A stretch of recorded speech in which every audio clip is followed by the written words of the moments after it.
We now move, Mr. Chair, to item number 4. This is the pre-bid conference for the project entitled Rehabilitation of CATC Building. This is an ADMS project under bid number 24-061-08 Alpha with an ABC of 9,999,390 pesos and 2 centavos. And this will be presented by Engineer Lori Dosejo. And also for the information of the committee, Mr. Chair, that we do have prospective bidders online who will be attending, sir. Engineer Dosejo, please. Good Lord. morning po. We're away.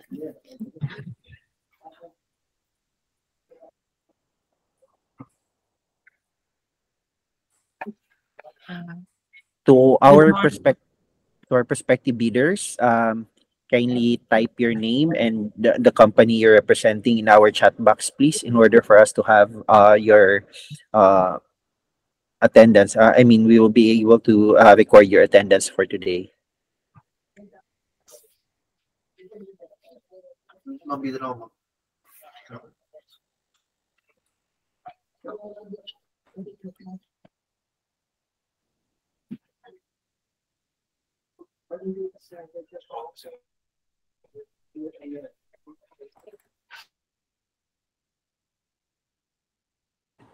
Engineer, you may now go ahead with your presentation, please. Good morning, everyone. I'm Engineer Lorena Doseo, and I will present the procurement of rehabilitation of CATC building.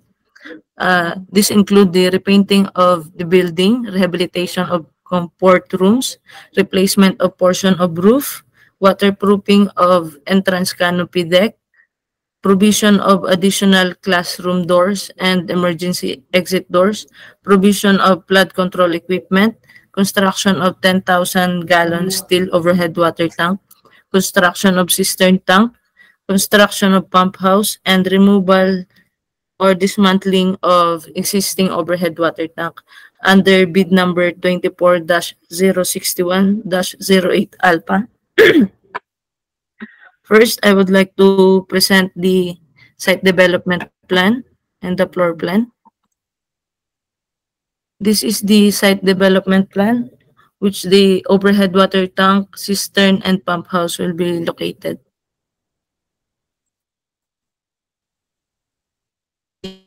On floor plan of CATC building and the second floor plan. To continue with the bidding documents for the Section 1 invitation to bid.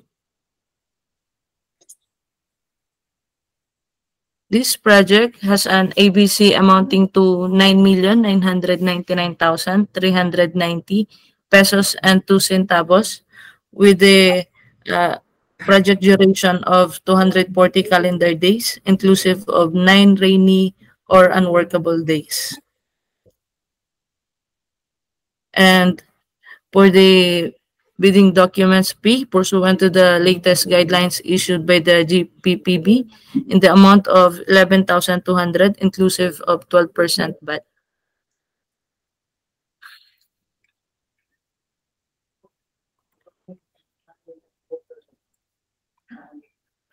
Bids must be duly received by the BAC Secretariat through manual submission at the office address as indicated below on or before September 10, 2024 at 9:30 a.m. Late bids shall not be accepted. Also, the bid opening shall be on September 10, 2024 at 9:30 a.m. at the given address below.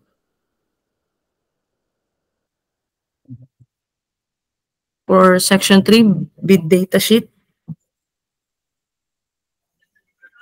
For ITV Clause 5.2, for this purpose, contract similar to the project referred to the contract, which have the same major categories of work, which shall be with an ABC of 9,999,390 pesos and 2 centavos for the building construction, improvement, rehabilitation, or repair. For Clause 7.1, subcontracting is not allowed. For ITB 10.3, valid pickup license or valid special pickup license in case of joint ventures and registration for the type and cost of the contract for this shall be small b license category C and D for building and industrial plant. No other contractor license or permit is required. For ITB 10.4, listed below are the key personnel with at least 5 years experience in general engineering and at least 3 years for the relevant experience.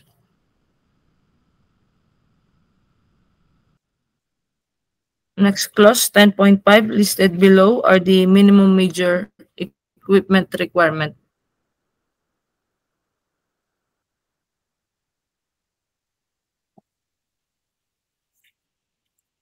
For section 5, special condition of contract. For GCC clause 3.1, the Civil Aviation Authority of the Philippines shall give the possession of all parts of the site to the contractor upon receipt of NTP. And for item 5, in addition to the performance security, winning bidder shall submit contractors all risk insurance or carry prior to the signing of the contract.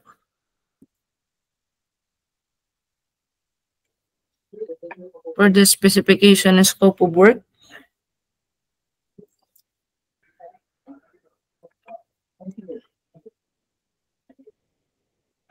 we have the mobilization and demobilization. This work includes the mobilization and demobilization of the contractor's personnel and equipment necessary for the performing the work required under contract. For the main item, we have rehabilitation of CATC building. Under this, we have item 1, civil or structural works. Sub-item, item 1.01, site works and demolition works. This work includes all equipment and labor for all demolition, hauling, and disposal of the removed tiles or debris and the embankment works at the exit area as indicated of the approved plans and the specification. Next item, we have concrete works. This include the total volume of 2.51 cubic meter. Roofing works with a total area of 238 square meter. Next item, architectural works. We have painting works with a total area of 11,244.77 square meter. This include the painting works of the exterior wall, interior wall, roof, steel trills, exit stairs, and ceiling, including the ceiling eaves included as indicated in the approved plans. Next item, we have the tile works with a total area of 689.01 square meter. Next item, under architectural works, we have waterproofing with a total area of 363 square meter. Doors with a total of 21 sets. For the plumbing works, we have the fixtures and accessories. Flood control equipment with 2 units flood control equipment, heavy-duty portable submersible pump, including the 2 units flexible duct hoses.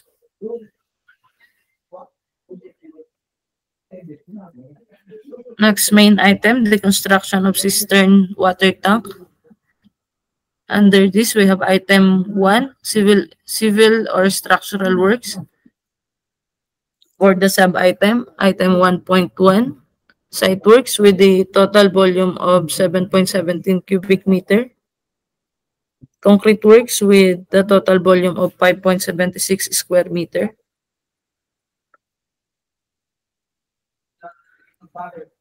Next main item, we have construction of 10,000 gallons steel overhead water tank. This include the demolition works. Next is site works with a total volume of 256.56 cubic meter. Next is concrete works with a total volume of 10.58 cubic meter.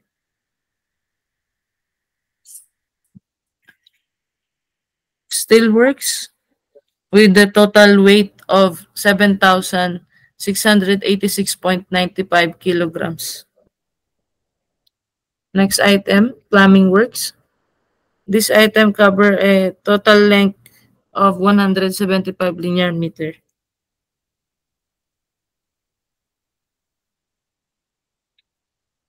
Next main item, we have the construction of pump house. Under this, we have item 1, civil and structural work. Sub-item 1.01, site works with a total volume of 6.84 cubic meter. Next is concrete works with 5.33 cubic meter. Masonry works with a total area of 30 square meter. Steel works with a total weight of 218.02 kilogram. Roofing works with a total area of 15.12 square meter.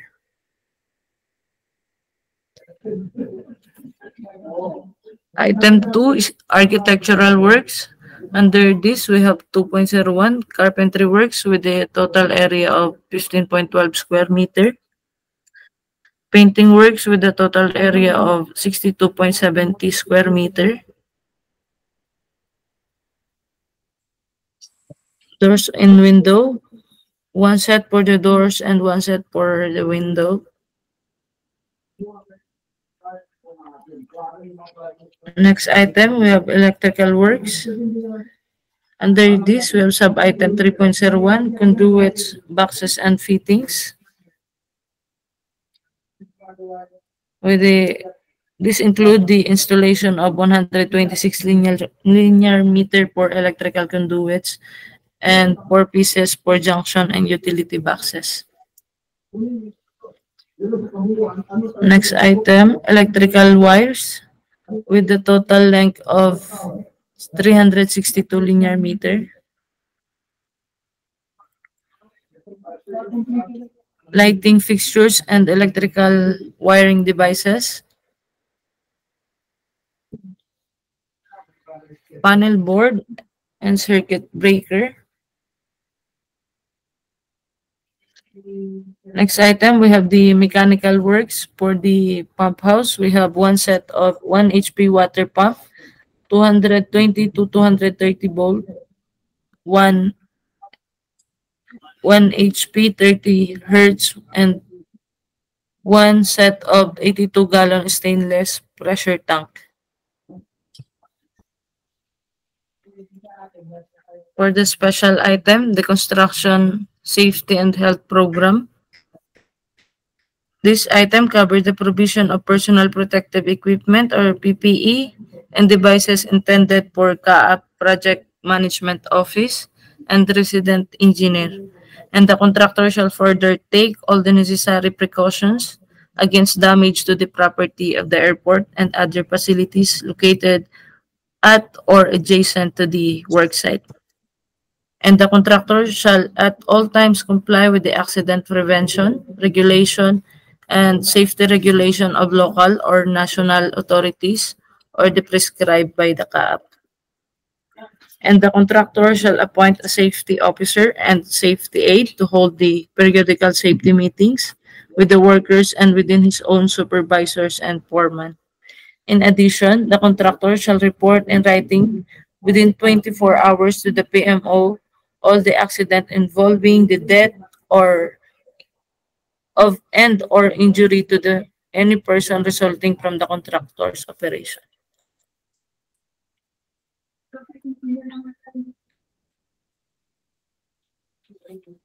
And for the general provision provision of staff house, service vehicle, laptops, printers, camera, platters, furniture, and other materials, devices, and equipment under special item or temporary facility shall not include OCM and contractor's profit.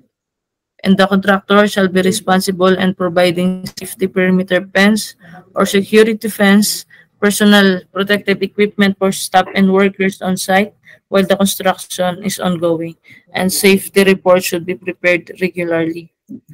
And the contractor shall be responsible for all laboratory, material testing, building and safety permits, and safety instrument necessary in the project implementation. These expenses shall be incorporated in the contractor's overhead costs and shall not be considered as pay item.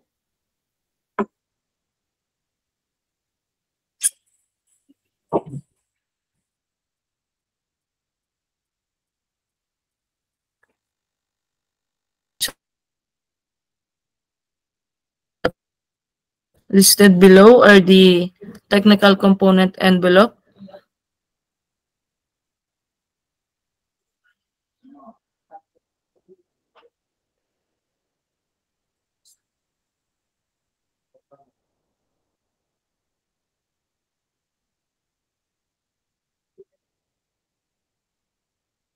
Next envelope, we have the financial component.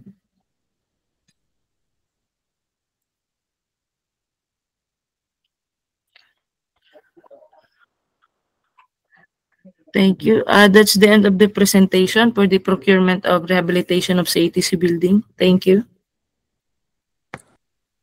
At this juncture, Mr. Chair, we are now opening the floor to our bidders who have questions or clarifications in relation to this project.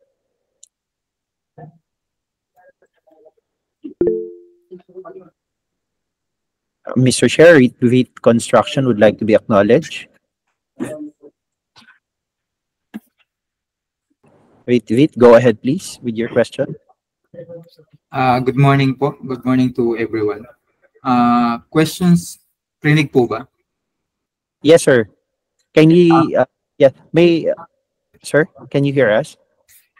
Yes po. Bali, yung question ko sir, yung regarding po sa financial documents sir, yung sa form 4, 5, and 6 regarding sa summary sheets indicating unit prices of material, labor, and equipment.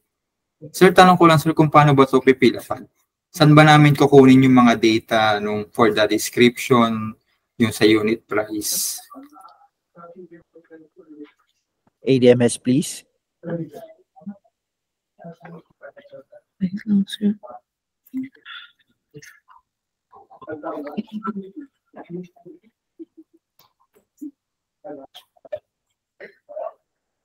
Sorry, sir. Pardon, please. Bali ma'am, yung sa may forms po na ito po, yan yung nasa yung Annex C, Form 4, 5, and 6. Yan pong summary sheet indicating unit prices of labor, materials, and equipment. Bali ma'am, yung sa form po kasi meron po doon nakalagay na na description, tapos yung unit price, and then unit. Yung mga data ba nun ma'am, saan po ba namin kukunin yun? Saan po siya manggagaling? Sir, di bali po siya yung summary ng bill of materials and cost estimate from Form 2 and 3 din po, sir. Ito, Form 1, 2, and 3. So, mangyayari, sir, para po siyang summary nitong 1, 2, and 3. Ma'am, okay lang po ma'am, magbigay po kayo ng sample ma'am. Pwede po ba pakita rin po yung ibang yung Form 1, 2, and 3 din po? Ito yung...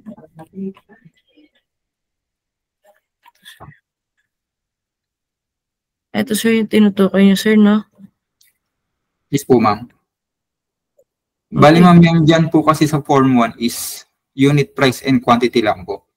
Yun doon po kasi sa may summary sheet is iba po kasi yung summary sheet ni materials, iba po yung summary sheet ni labor. Bali sa Form 1 para hindi naman po siya makikita po dyan, makukuha dyan, ma'am. Sir, di bali, sir, dito po natin makikita sa bill of materials and cost estimate. We have to fill the rate per day of the construction foreman, skilled labor for the materials and equipment po. So, kung ano sir yung gagamitin nyo po ditong mga rates, yun po yung ilalagay nyo sa summary. Bali ma'am, halimbawa po ma'am, ito po, bali ang halimbawa po ma'am sa dito po sa 1.02 no. Bali yung Portland cement ma'am, ilalagay po namin siya dun sa may summary. Lahat po ng materials dito ma'am. Tapos yung unit cost niya po, tama po. Yes sir, yes po. Bali ma'am, naka-itemize din po siya na ano ma'am, na bali sa 1.02, ito po yung mga materials, sa 1.03, ito naman po yung mga materials. Ganun po ba ma'am? Not necessary sir. Ang importante lang po nakalagay lahat ng materials na ginamit nyo for all the items po. So, for example, kung nailagay nyo na yung Portland cement, not necessary na uulitin nyo siya for the next item. Material, all the materials po, summary lang ng lahat ng materials. Okay po ma'am. Ganun din po ma'am sa ano sa labor and equipment po ma'am no. Bali kung yes, sir. Hindi naman po kailangan ulitin. Bali ma'am yung sa unit price niya ma'am, bali direct cost lang po yun ma'am no. Wala po siya yung ano yung OCM profit. Tama ma'am? Wala sir. Wala po. Kung ano yung ilalagay nyo dito sa column ng unit cost sir, yun ito po yung ilalagay nyo. For the materials, labor and equipment.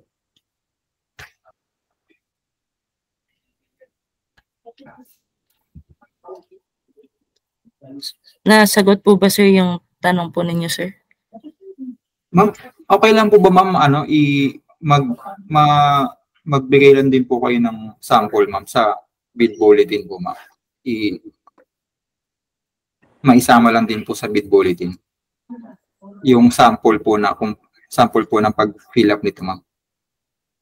Sir, if I may respond to you. Sir, yung ibig niyo pong sabihin po kasi sir, yung forms na yan is just summary po. Nandun po yan sa detailed cost estimate. So, summarize lang po. We cannot provide sample sir kasi summary na po yan nung yung ipoprovide nyo nandun sa detailed estimates po.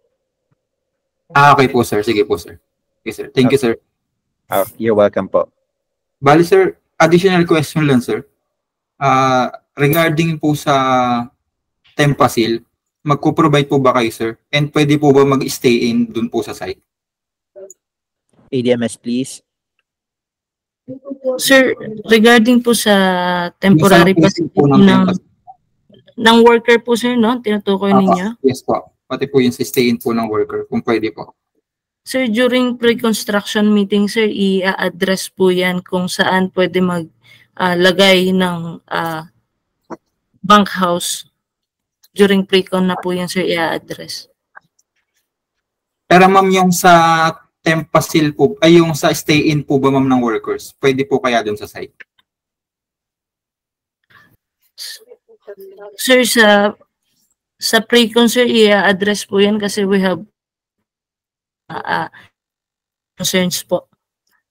But Okay it will discuss sir during pre-con, hindi lang siya madidiscuss ngayon kasi iba po ang mag-i-implement during construction po. Thank you. Okay po ma'am, noted po ma'am.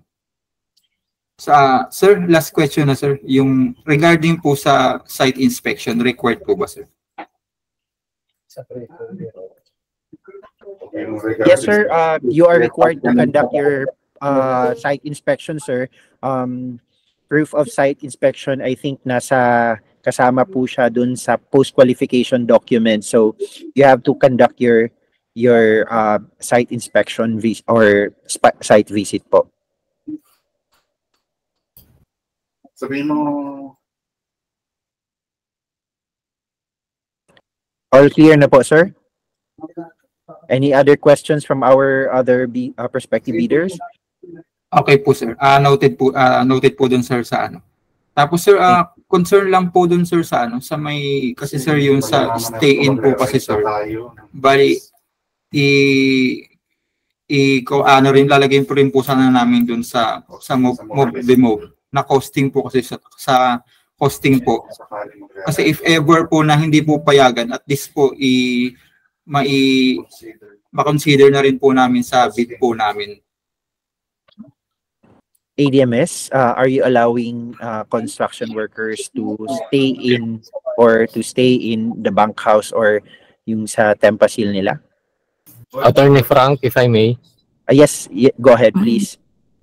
Sir, kadalasan po, ang pinapayagan lang natin is parang bodega lang. Tapos nag-aalaw lang tayo ng isang bodegero para magbantay ng mga stocks nila. Yun lang po yung pinapayagan natin ng stay-in. Pero the rest yung mga workers talaga, dinidiscourage po natin yan. Oh, okay. So, to the representative of RITBIT, sir, we do not allow the construction workers to stay in the bunkhouse. We only allow for Tempasil to be guarded or to be manned by somebody who will watch the materials and other equipment. Okay po, sir. Thank you po, sir. Thank you. No further question na po, sir. Thank you. Maraming salamat po, sir. Meron pa po ba sa ibang bidders po natin? We have F2K Engineering Construction, Ronald Ray. Wala na po. Just a reminder to our bidders, prospective bidders, that you can still submit your questions, clarifications 10 calendar days before the opening of bids. So, if there are no other questions or clarifications, Mr. Chair, we can now formally close this pre-bidding conference, sir. All right. Any other question or clarification? If there is none, then we can proceed to the next. Thank you, Mr. Chair. To our prospective bidders, thank you for attending our pre-bidding conference, and we are looking forward to your submissions. Maraming salamat po.